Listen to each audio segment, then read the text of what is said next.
of people here to learn, so thanks everyone for coming. Some folks thinking that they can offer short or medium-term solutions, but some people who think that they're risky or stand in the way of development. So thanks for participating in that one.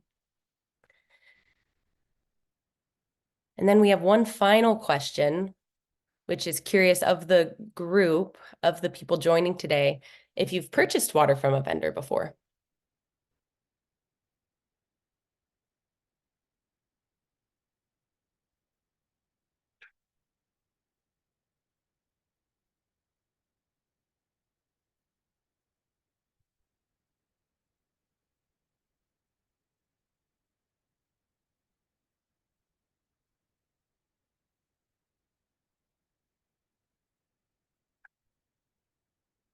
Well, this is a pretty even split. So almost 50-50, 12 of, or let's see, 41% have and 45% have not, 14% unsure. Thanks everyone for participating, and I'll turn it over to Katerina to welcome everyone. Thank you so much, Gina, for this nice warm-up, and welcome to all the participants, and thank you for being with us today. I am Caterina Marinetti, and I work as Scientific Project Manager for the NEWAVE Innovative Training Network. Today is the third appointment of the thematic seminar series as part of the NEWAVE Diffused conference, which started at the beginning of April and will be accompanying us until the end of the year with bi-weekly online webinars. The thematic seminars feature the NEWAVE early stage researchers that will guide us through the key water governance aspects that they have been investigating during the NEWAVE project.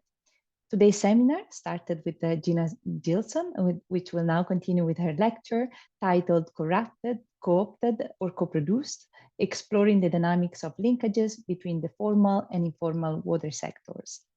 Together with Gina, we welcome as invited discussant Kersi Ocheng Onyango, who is a lab technician at Egerton University and consultant at Kohesu in Kenya, and Professor Dustin Garrick as Gina's PhD supervisor. Professor Garrick is University Research Chair in Water and Development Policy at the School of Environment, Resources and Sustainability, and a member of the Water Institute at the University of Waterloo. He's also Research Fellow at the University of Oxford, where he has been teaching since 2011, and also a very key important member of the NEWAVE Network Management Committee and Supervisory team. And I will now invite Professor Dustin Garrick to introduce our speaker, and also kindly remind you that you can submit your questions anytime during the seminar using the Q&A function. Thank you so much and enjoy the seminar. Many thanks indeed, Katerina, and good morning, good afternoon, and good evening to those joining from different parts of the world. It's really a pleasure to welcome you and soon to introduce Gina Gilson and her work, which she is now at the tail end, almost finished with her PhD research on informal water vending. And before turning it over to Gina, I just wanted to situate this work in a longer-term research program and set of partnerships that have explored the role of water vending and the conditions under which it can and cannot contribute to more equitable and inclusive development. This work really has its origins at least 10 years ago. A longstanding research program in our lab has focused on water markets as a response to water scarcity and trying to understand the equity implications of using water markets to buy and sell water. And a longstanding program of focusing in places like Australia and the Western US, and parts of Mexico, noted that formal water markets regulated by governments remain rare. I even published an entire book comparing the experience of formal water markets globally. But despite concluding that formal water markets are rare, we started to engage with the literature and the experience more globally, recognizing that while formal markets were rare, informal water vending and water markets had proliferated, in large part in response to gaps in drinking water services and also irrigation services. Although there's been a growing literature, particularly over the last 10 to 15 years, trying to systematically understand informal water vending, it tends to be either invisible, ignored, or considered illegitimate as a way of meeting basic needs. And so we've had 3 phases of work. First, trying to understand the structure of water vending markets, working in collaboration with partners in Turkana County in northwestern Kenya. And then second, Gina's work builds on that past research by trying to understand not just the structure, but the way in which informal systems can connect with public and formal water systems like piped water networks, and link that understanding with a focus on impacts. In her case, a real innovation and advance has been focusing on the role of trust. A lot of research on informal water vending has tended to focus on whether these are competitive or efficient markets, or whether these markets have contributed to justice. Trust is a dimension that underpins and cuts across these different issues. And we've continued on this work now with a major project, which Gina has been instrumental in setting up in partnership with Kohisu Community Health Support Organization, where Kirsi Ocheng Onyango is based now, to move beyond what we call the informal water paradox. The paradox is that informal water vending is prevalent because it is filling a need. But the benefits that informal water vending generates come with risks, whether it's affordability, gender-based violence, or other dimensions of water quality and health. And so moving beyond that informal water paradox requires the innovations and monitoring and understanding these markets, and then working in partnership to design and evaluate potential interventions that better link the informal and formal systems. Cutting across this work has been an ongoing commitment to ethical and equitable partnerships, and it's really outstanding that we have with us Kirsi Ocheng Onyango, who started as a research assistant for Gina, is now going to be starting as the field lead for our current work funded by the Canadian Research Councils. So without further ado, I'm really pleased to introduce and turn it over to Gina Gilson, who's been a fantastic collaborator, and in the spirit of PhD, a true reciprocal learning opportunity. I've been learning so much from your work and eager for you to share that with the audience today. So over to you, Gina.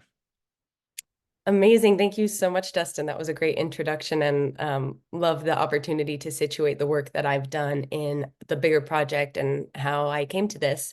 And I wanted to thank everyone for joining today, especially Dustin Onyango for making the time to be part of the panel, and then also acknowledge someone who won't be on the panel, but the local collaborator that I relied on heavily and was so important to getting this research up and running was Professor George Ogendi at Egerton University, who connected me with Onyango and led to this very fortunate path that we're on now. So I'm also, as I get started, wanted to just keep in mind that it's a very wide audience here today. A lot of people, it was great to see that poll that there are likely people in the audience who know more about water vending and informal water markets than I do.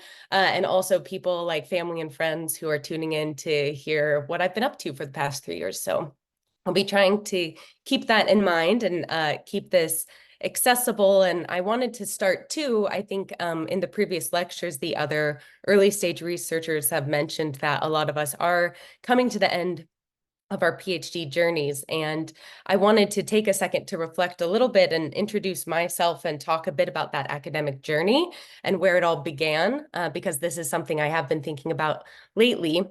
And my academic journey, I think, really did begin in the desert southwest of the United States when I was working as a field station manager in a national park. And when I was working there, I had the opportunity to see a lot of really interesting land management decisions happening. I was a water operator technically there. I had some experience with water hauling too, and we had to adhere to some policies that were really puzzling to me. And there was issues with the changing climate and drier conditions. And I wanted to better understand. That was when I saw this academic curiosity and the policies and the management decisions around natural resources. And so when I was in graduate school was when I became very interested in markets specifically and market-based environmental policies. And the reason I found them so interesting is because they seem so context dependent, their outcomes do. On one hand, they can be tools for self-governance for communities to manage their resources or trade resources with other communities, but they can also be used, on the other hand, as tools for dispossession, where someone with a lot of power, a lot of resources can take away those resources from a vulnerable community. And on one hand, they can help to nudge a system in a sustainable direction, especially where large-scale policy change is difficult. But they can also perpetuate a status quo and prevent the changes that need to happen to make a system more sustainable. So I was really interested in better understanding these markets, market-based environmental policies, and what conditions lead to better or worse outcomes. And in that, I was really interested in these hidden aspects of their governance, in issues of power dynamics and of social norms. And before having the opportunity to work on this PhD, most of my research had focused on formal markets and ways to formally transfer water between different uses. And I was interested increasingly in the idea of informal markets and informal markets for water, which I had the chance to research a bit in some of the projects that I did in between my master's and PhD. And informal water markets embodied, to me, a lot of these same controversies and these contradictions as formal water markets, but there were so many unknowns about their governance, and they also relied so heavily on these social norms because they were norm-based rather than rule-based. And so for the people who are coming to this new, what is an informal water market? So a water market refers really to the buying and selling of water, and that can be physical, like bottled water, but it can also be property rights to the water. And then informality is really a signifier that means that it somehow falls outside of the formal supply and bypasses the state or works around the state somehow. So for water, this is most often through water sales and transactions that happen outside of the state-sanctioned way that the utility gets water to their customers. And instead, water sellers or water vendors get involved. And there are some norms in how vendors are typically characterized based on the source and the method of delivery. So the source can be independent. It can be these vendors can be getting their water from somewhere other than the utility, from boreholes, from springs, from surface water, or they can be intermediate. And that means that they are relying on the utility water and then redistributing it. And then in terms of how it's delivered, vendors can deliver their water from a stationary point where their buyers come to them. They can use mobile means, either just by walking and handing out water bottles or by selling via huge tanker trucks or push carts. And then finally, they can be networked. So these sorts of informal networks, often referred to in literature as spaghetti networks, that can use a variety of different ways to connect users through these more makeshift networks than within the formal system. And there's an association of water vending and informal water markets with developing countries, but that's not necessarily the case. There have been a lot of media stories, especially over the last year, of water vending happening in my home country of the US, in Texas and in New Mexico, and it's really common all over the world, wherever there's a shortage of water, in places where people need to fill, for example, home cisterns in times of water shortage. But there is certainly a good reason for focusing this research in developing countries, and that's because of projections for urban growth and increases in demand. So by 2050, it's expected that since 2020, 2.5 billion more people will be living in cities. And of the expected urban population, which should be around 6.68 billion people, around 5.5 billion of these people will be residing in the world's less developed regions. In sub-Saharan Africa, the urban population is expected to triple. And at the same time, water supplies are threatened because climate change is affecting the availability of water sources. So in many cities, even though infrastructure is expanding, the growth in demand outpaces that growth in supply, and infrastructure expansion is ultimately constrained by the high costs and the capacity required to do so. And beyond this, many of these cities are seeing high growth rates in informal settlements, which are on the outskirts of cities and often referred to colloquially as slums. And in these locations, traditional connections of a piped network are a lot more difficult because there are complex geographies, crowded housing, insecure land tenure, and high resident turnover as people are coming to the city looking for work. So in response to these shifting conditions and these challenges, there are really complex systems that have evolved around the supply and demand for water with an array of different sources, especially in low and middle income countries that aren't necessarily networked. And there's been growing interest in better understanding how the formal and the informal sectors can work together. And this is an interesting quote that is from over 20 years ago now, from one of the early studies on the global picture of water vending by the World Bank, that the wide range of forms which the small scale providers have evolved in response to local conditions suggests something close to endemic speciation. And I really like this quote because it highlights the huge variation in how different types of vendors operate in practice. And this variation leads to the many different stories and is reflected in the stories that we hear about informal water vendors. And that led to the title of my thesis, which is the title of the talk I'm giving today. So in some cases, vendors are said to be corrupt, that they collude with public officials to cut off water supply, to ensure their own profits, or to charge high rates. In other places, water markets have been co-opted, such as when private tanker operators profit from growing water scarcity and water operators exhibit cartel-like behavior and work their way into the supply chain. But in some places, supply chains are rather co-produced. And that was the focus of a roundtable that I screenshotted here that was held at the UN Water Conference last year in New York, where a lot of different actors got together to discuss how vendors are contributing to global goals of improved water and sanitation for all. So in my research, I sought to understand the different institutional arrangements of water vendors to explore whether and how these vendors can lead to equitable water governance outcomes. And I think in doing so, it's been really important to introduce nuance into what informality is, because the word informal is a very useful signifier, but it doesn't tell us very much about the activities that are happening.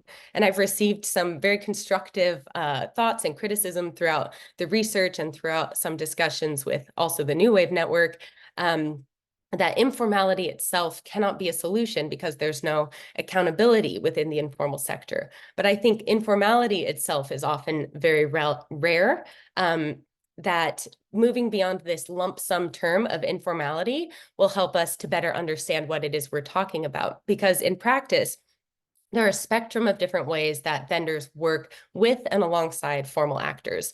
And this is a table that I've used in my research, which is adapted from a study that happened in the early 2000s. It was published by Sansom, Kevin Sansom, in 2006. And he proposed a variety of different ways that governments can engage with non-state providers. And I'll return to this table a little bit, a few slides down, but better clarifying these non-traditional forms of engagement can then help us to better understand this sector in a little bit more detail and tailor our responses and have more nuanced discussions.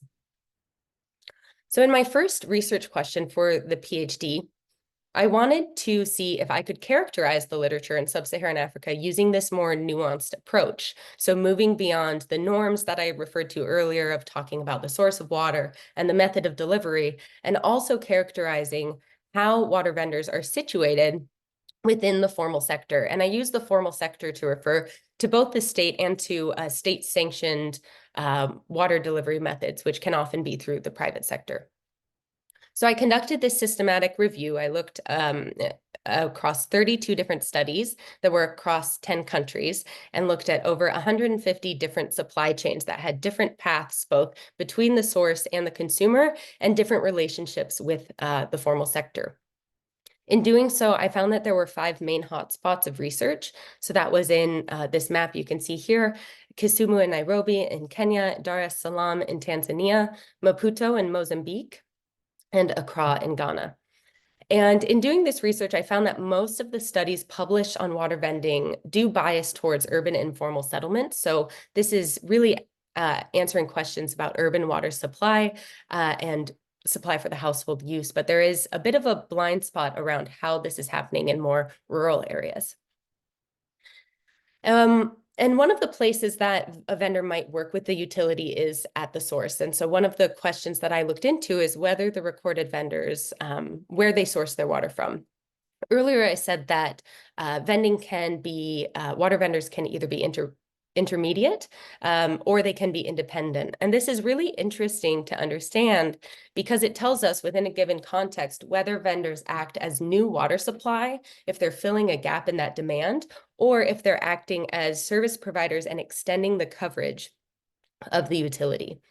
I also found in a lot of the literature reviews, there are concerns that the water is stolen or that the water is coming from unclean sources. And you can see in this graph on the far left, bottom left, that the water stolen from the utility was lower than I might have thought coming into this new.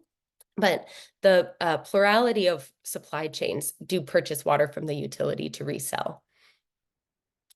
And now I'll come back to that table that I showed earlier where I used to classify the relationship between the formal and the informal sectors. So I categorized these different types of engagement based on modifying that original framework based on what I had found into recognition, facilitation, contracting, and regulation. And then I also looked at the degree of engagement. And this could be proactive, where the formal sector was creating new methods of linking with the informal sector. It could be active, which was more responding to the existing activities of vendors, or it can be passive, which is really not engagement in the way we think of it, but more a form of non-interference. And in the results, I found that bridging the gap between the formal and the informal sector, often these proactive measures are inadequate because, for example, proactive recognition often suffered because there wasn't enough capacity for enforcement, so it was really absent in practice. Instead, the review found that consumers benefit from lower input efforts. For example, preferential bulk rates for bulk resale allow the costs to be lower for consumers. And as there's growing interest and research in the topic, articles really paid uneven attention to the institutional context in which the vendors were operating. So it gave some indication of the outcomes, but made it difficult to understand why. So for my field research, I decided to focus on one of these hotspots of research that came up in the previous slides, which was Kisumu in Kenya. And this is a picture that I really like from one of the mornings that I spent on the shores of Lake Victoria birdwatching. And Kisumu itself is fairly well studied because of an arrangement called the Delegated Management Model, which was implemented in 2003. And Kisumu had previously struggled with the issue of water cartels who would steal water and make it really difficult for the utility to intervene, especially in the informal settlements. And when the utility was trying to decide how to move forward, they decided rather than to continue to fight against these cartels, to try to figure out how to work with these water vendors. And so they implemented the delegated management model, where the utility had a contract with what was referred to as a master operator, who was a previous maybe member of the water cartel, maybe just a water vendor, who would then be responsible for the water's onward distribution. But even though this has largely, it's gained a lot of attention and it has made huge strides in improving the water situation in Kisumu, there are still a variety of other vendors working there. So it was a combination of having these different types of vendors to look at and a rich history of research to draw on that made me think that Kisumu was the perfect place to look. So here's a rough outline that I have. It's a rough diagram of the main drinking water supply chains in Kisumu. The section called hybrid here are the sorts of arrangements that I showed in the table earlier. So ones that bridge the formal and the informal sectors without being fully incorporated into regulated formal water supply. So you'll see at the top, we have tankers who can buy water at bulk rates. The master operators within the DMM have a contract to distribute the water. And then there are push carts and households that both buy to resell informally. And all of the vendors that we spoke with in the field research sourced their water from the utility. Anecdotally, we'd heard that some might use other sources for different purposes, such as car washing. They might be using water from streams, but we never encountered any vendors who used that. That doesn't mean they don't necessarily exist, but that they weren't captured in our sampling. And in this research question, I wanted to understand whether vendors contribute to trustworthy water service provision. So as I mentioned earlier, vendors are the most prevalent and often the most studied in informal settlements. And they're often on the outskirts of growing cities, characterized by low-income residents who may be transient, as the people who live there are coming to the city looking for work. And these are just very different contexts than formalized cities. And for some who are coming to this new, I have this slide here. It's just a screenshot of the Google Maps of Kisumu. But you can see in the top left, these very linear streets, the linear parts of the city. And then as you move to the right and to the bottom, Nyalenda, Nyamasaria, Manyata, these are all the informal settlements that are much less linear. And you can see where it is more difficult to see how, say, a pipe would run along these streets or through these neighborhoods. And often, because these contexts are so different, I found it interesting that these research articles characterize the performance of informal water providers based on metrics of water's distribution that uses really the same metrics that you would use for piped systems. But I was curious, based on some of the literature I'd read, some previous studies that had been done, what a focus on trust could tell us about these informal institutions, not just in terms of how the water was being distributed, but looking beyond that to water equity and issues of water justice, not just its distribution. So in terms of measuring trust, I think it provides a really great lens to understand outcomes in terms of the user's perspective, because trust is based in evidence of trustworthiness. So those metrics that are traditionally used aren't missing, but rather we're hearing about it through the eyes of the consumer. That's related to whether the water is spatially accessible, whether it's temporarily available, if it's of acceptable quality, and if it's affordable.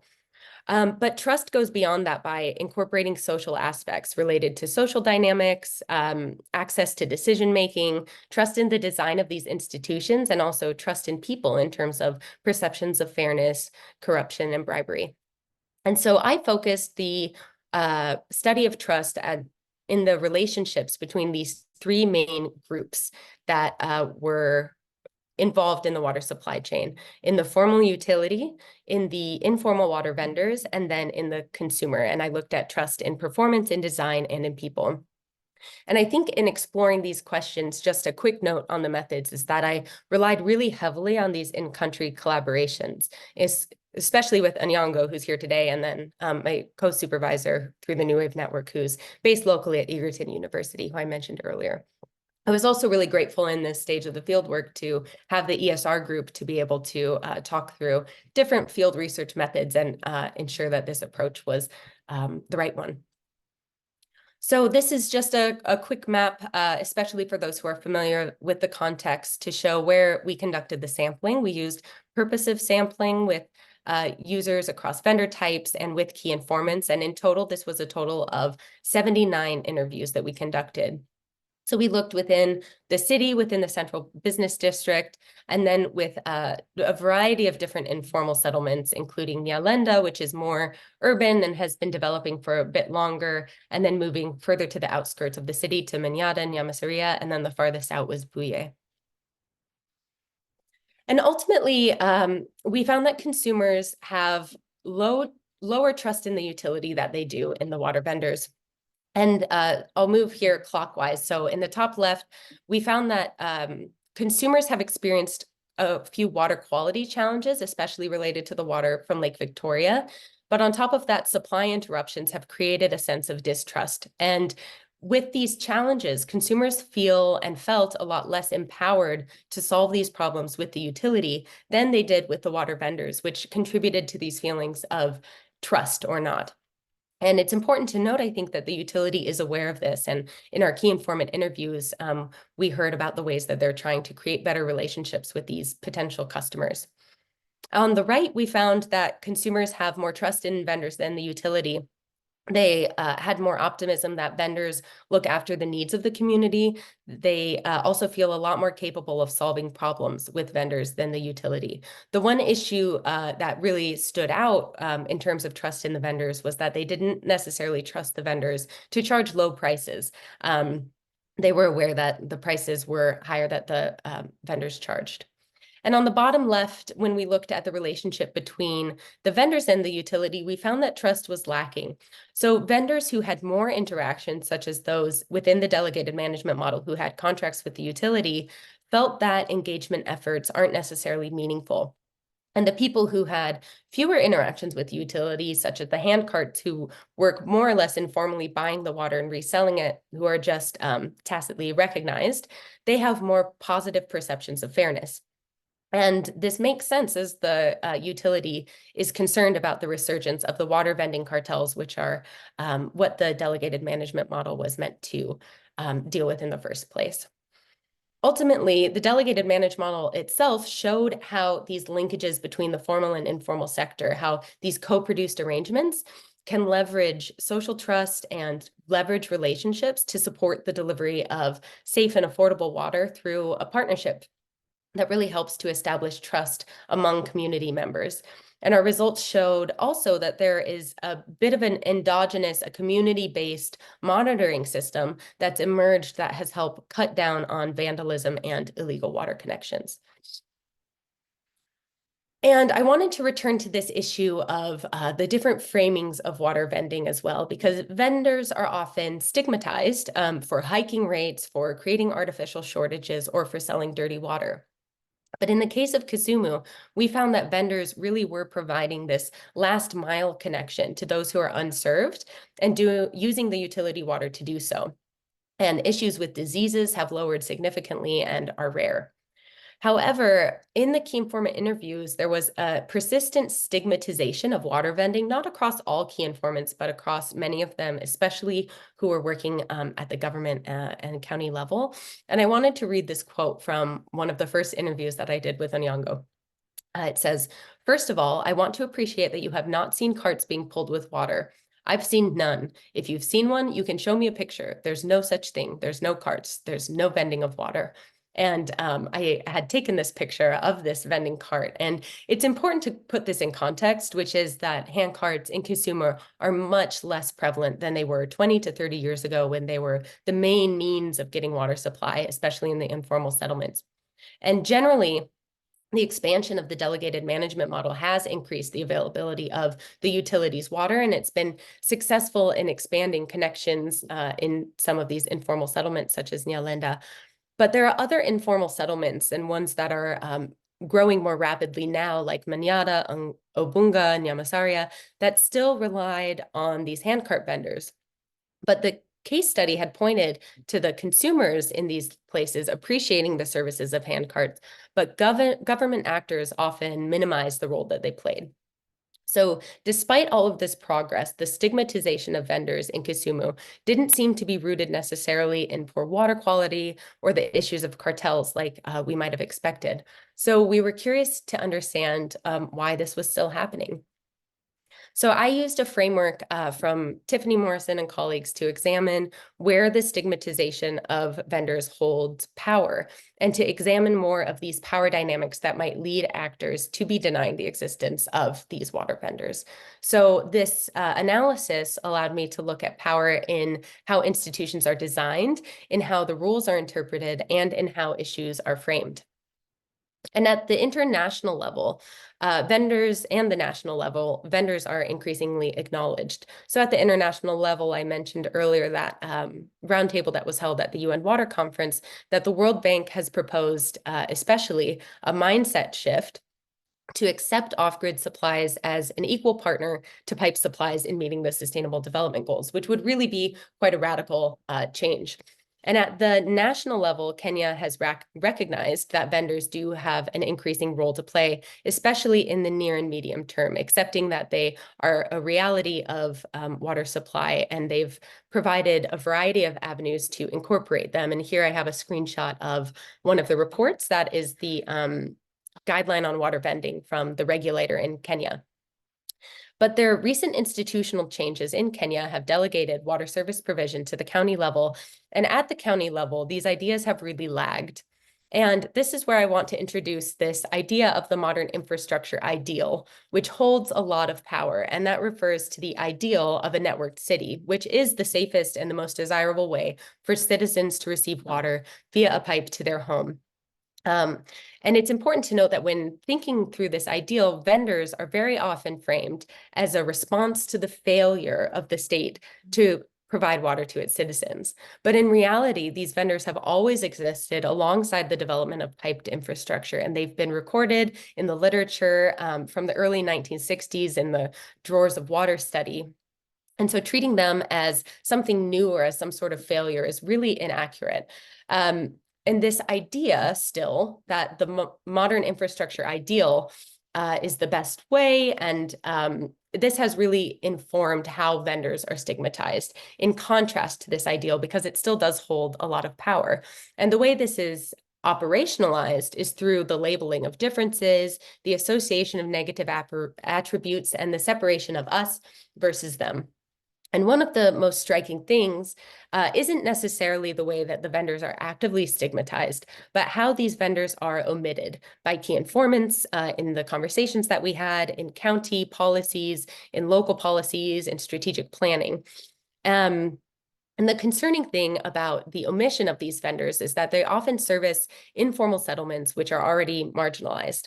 And omitting their activities from strategy and planning risks further marginalizing these urban poor by not effectively addressing the reality that they face. So proactive actions to improve this water supply will likely require moving past that stigmatization and accepting at the bare minimum the existence of vendors and being clear about their role, even if the goal is to phase them out, to be clear on their existence and how that phase out is going to happen. And I'd be delighted now, I think, Onyango, I'd love to turn it over to you to hear some remarks. You've been able to witness a lot of changes in the stigmatization that has happened over the past several years, especially in the work that you've continued to do in Kisumu today, and also would love to invite some reflections on the field research.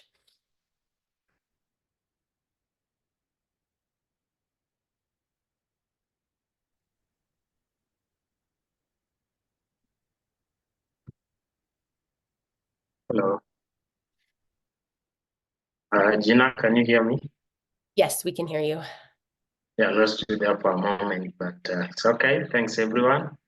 I'm Onyango Kesi Uchieng. I'm independent consultant at Kohesu and also a lab tech at Egerton University. It's a pleasure to be here. So straight to the main activity. I'm going to take you through some field experience, more of field experience in the explanation. And also, as Gina said, the changes that I've seen over the past 2 years, and also relating them to the current work that is ongoing here in Kisumu. So first, I'll start with the respondent that we worked out, the local. So it was a very diverse group. The slums or the informal settlement in Kenya is very diverse in terms of the age group that you find there, the religion, also the family setup. So many things makes it a very diverse group. So they also have a number of challenges in the water sector. So they talk of the mistrust that they have in the utility. And as a group, that was really highlighted. They don't trust much. So one of the first things that we had to do is to create the trust with them. So how did we achieve this? First, they trusted when we brought the ethical clearances and everything, the approvals. So when they noticed that you have that, they gave you their trust. And also being that I'm from the same community, there's that sense of understanding. They feel that you understand more of what they are going through, and they are willing to share with you what they have. What were their views on the informal water vending or the informal water vending sector? So first, they have a lot of trust issues that Gina has really brought out. They don't trust the utility, but they do trust the informal water vendors to some extent in making sure that they get the water that they use, they avail for them, the water they use. So why they don't trust the in the utility is because sometimes there was this issue of water quality that was really affecting the water that they got.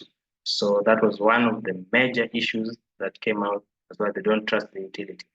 Secondly, they don't feel engaged in the policies that are made that affects them at personal level or at household levels.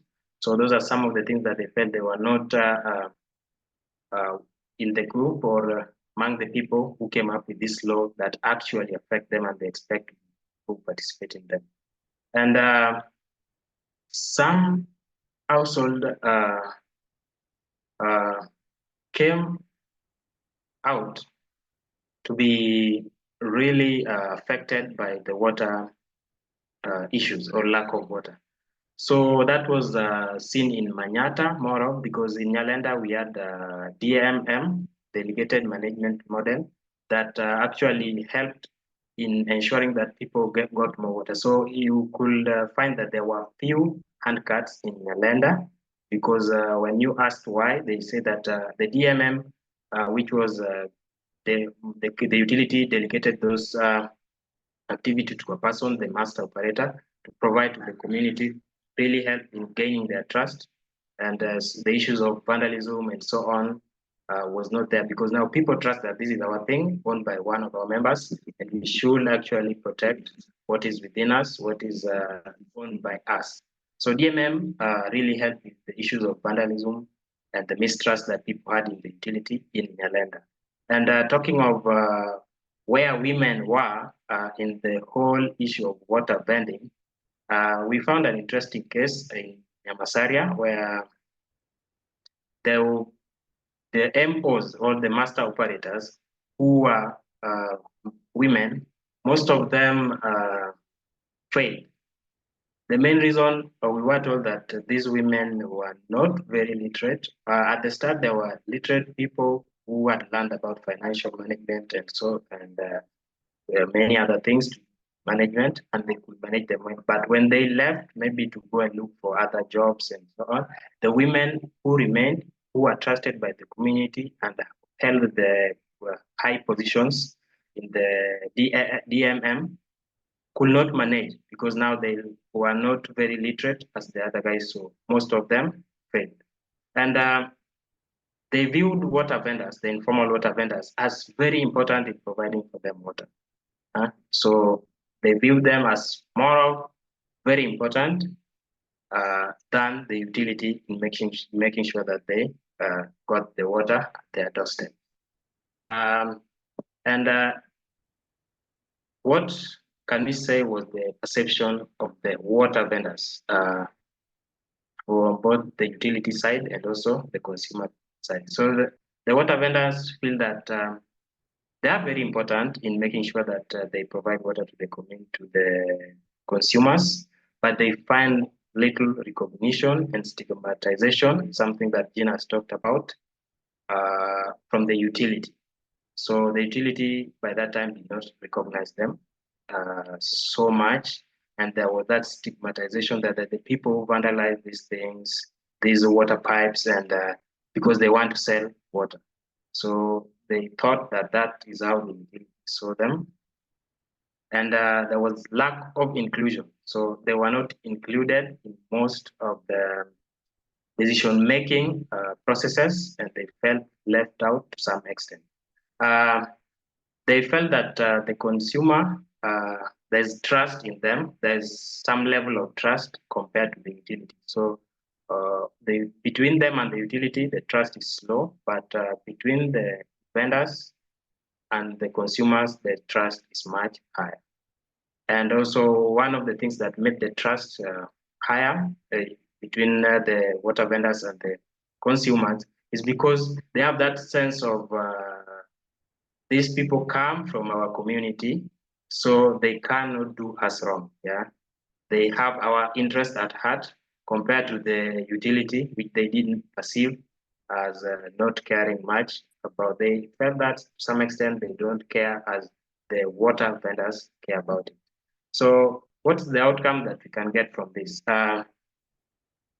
Good relationship is key, and also trust is one thing that is key also to making sure that the informal vendors who bridge the gap between the utility and consumers that cannot be reached is achieved. So there is also willingness to share information. At the start, they were not very willing to share information because they had not gained that trust. So after gaining that trust, you find that they have a lot of things to share. They have a lot of challenges that they come through, some with the utility and some with the water vendors. And capacity building is something also that happens within and among them, especially the water consumers and the water vendors. Though the water vendors do not meet much and they also don't trust each other. Yeah. The water vendors doesn't do that. But from these studies that have been ongoing, we find that that capacity building has really helped improve trust and good relationship between these. So within the 2 years, what can we say has changed, has remained the same, or needs to be changed? One will be there is this changing view on informal water vendors, that is by the utility or by the management at county level. At first, when we started, we didn't see them as very important, but over the 2 years, they start to embrace them and say, okay, these people are really important in water provision and they're the ones who bridge the gap that we can't actually supply. And in so doing, they now don't see them as outlaws, I would say outlaws in quotes, but part and parcel of the water distribution in Kisumu County. So that is a changing view that is currently going. And also the importance of women in water vending is also something that is coming out, that though women were left out, but they are the people who bear the brunt of lack of water and in access to water. So and now we find that more and more women are being involved at the management level, at the distribution level, at the supply level, everywhere. You will find that there are few women who are bold enough or are being empowered also to get into the water vending. There's also this changing view on trust. So the trust is increasing from the point that we started to the current work that we are currently doing in Kisumu. There's that trust that we build over time and is a key tool that really helps us to achieve what we are doing in the field.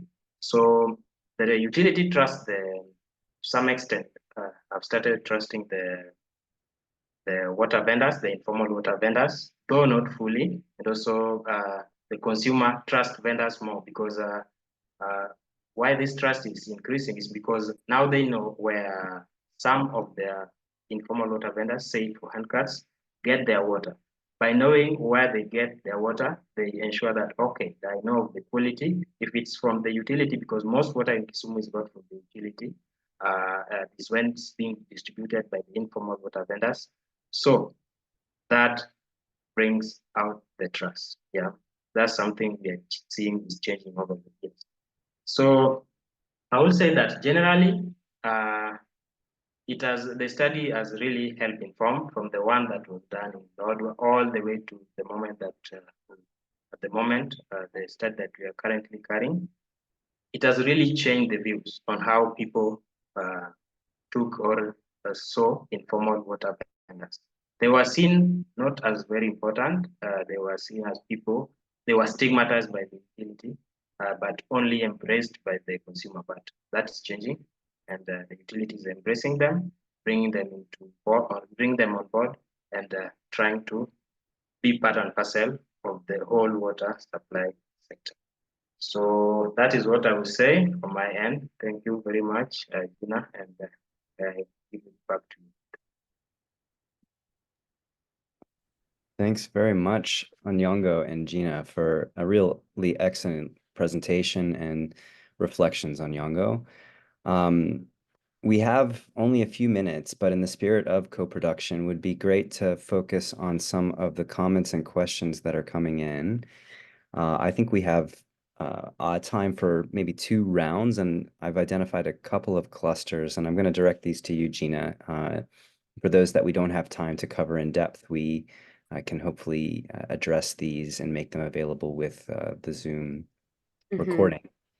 But I, first would reinforce Anyango's reflection that even in the 2 years or so since your field work, there has been a change, an evolution in trust and recognition, at least that stage of your typology, in the context of Kasumu and in our current project working with utility. It's been quite dramatic, actually, in 1 year's time, based on census and monitoring activities that we've been doing, to see the utility recognize the role of vendors and consider ways of working more directly with them.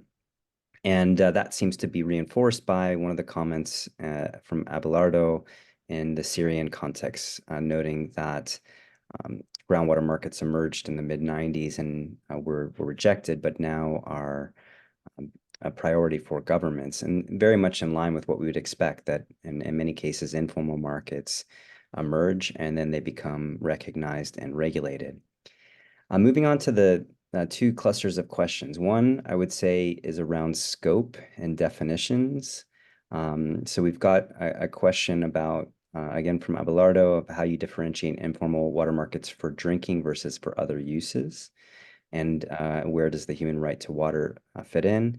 Catherine also adds, how do you consider the bottled water market in your analysis, and does this lead you to change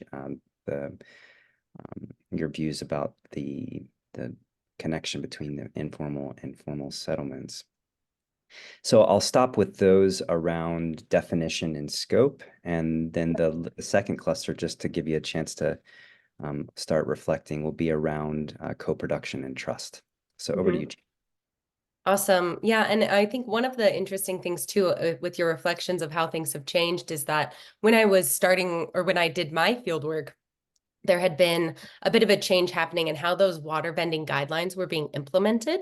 And so it would make sense to me that I think a lot of the key informants that I spoke with were talking about their steps that they were starting to roll out to take those water vending guidelines a bit more seriously. And so I wouldn't be surprised, and I would be curious to do follow-up research maybe to better understand those mechanisms. And I think also this question on the human right to water and differentiating water between different uses. I think one of the papers that I found pretty influential in how I was thinking about this was talking about how the human right to water often focuses on water for drinking, but really water equity should encompass much more than that, that it should be more than just water for drinking, and the water that's needed to live a healthy lifestyle, a holistic, good life with the amount of water that you need for its different purposes. So that includes water for watering your garden, water for different household uses. And I think this also links to some of these issues around quality, because these complex ways that users are getting their water, I think oftentimes we don't necessarily have enough clarity, and I don't think I did in my study either, to ask what people are using the different sources of water for, because I think at the household level, there is quite a bit of differentiation in how people are using water from different sources, and also the information that they have about their water sources, that certain water sources they might know isn't necessarily safe for drinking as is. They might have steps for home treatment to boil it. And I think that that would be something that I would like to do as building on this study, is to explore that with a little bit more clarity and a little bit more depth, is the different sources of water and how they're being used at the household. Because I think ultimately ideally, the water market would be competitive, and that low quality water would they wouldn't be able to charge as high of a price. But I think that differentiating that isn't something that I looked at in detail. I looked at water just more generally without asking necessarily what it was used for. We did ask those questions, but it's not something that I incorporated into my analysis. So that'd be something I'd be curious to go back on. And I think I answered the question there.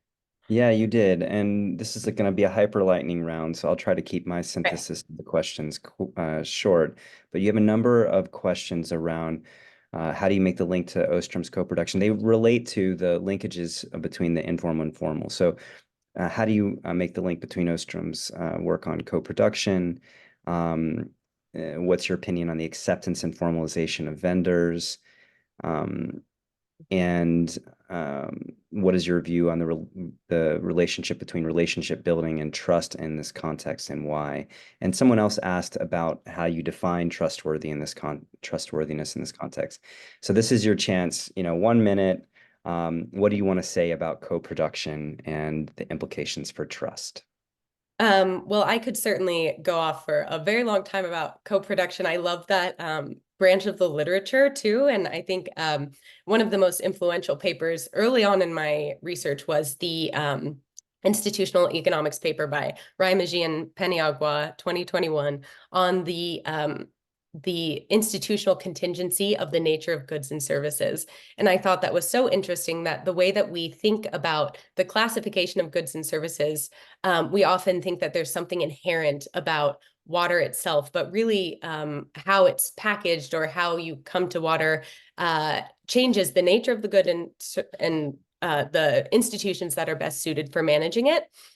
And that was really informative. And I hope that the person who asked this question, the people, will be able to see the papers that I wrote as they come out, where I touch on this a bit more closely. But I think that it's been really interesting to reconsider, I think, in all water services, how the consumer plays a role in the provision of that good.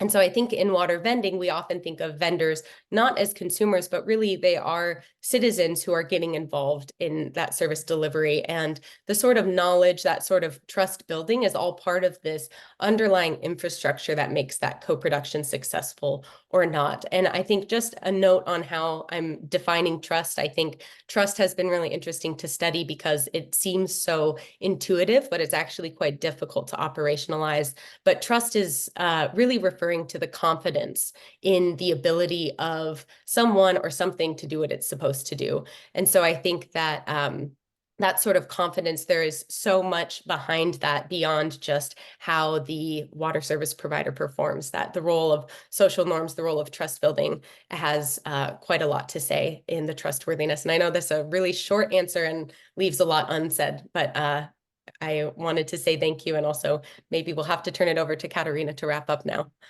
Yeah, before we do, thanks so much. I just wanted to acknowledge and celebrate your work, Gina. A really brilliant effort over these years and today as well.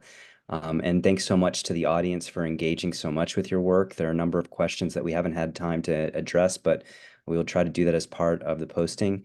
And just to flag that, as we've noted, this is part of a longer program and partnerships. And later this year, we'll be launching a website, invisiblewater.org. That tracks an observatory network trying to understand and build trust and transparency in vended water from source to tap. So those of you who are working in this space, please do reach out so that we can find ways to collaborate. Thanks again, Gina and Onyango, and over to you, Katerina.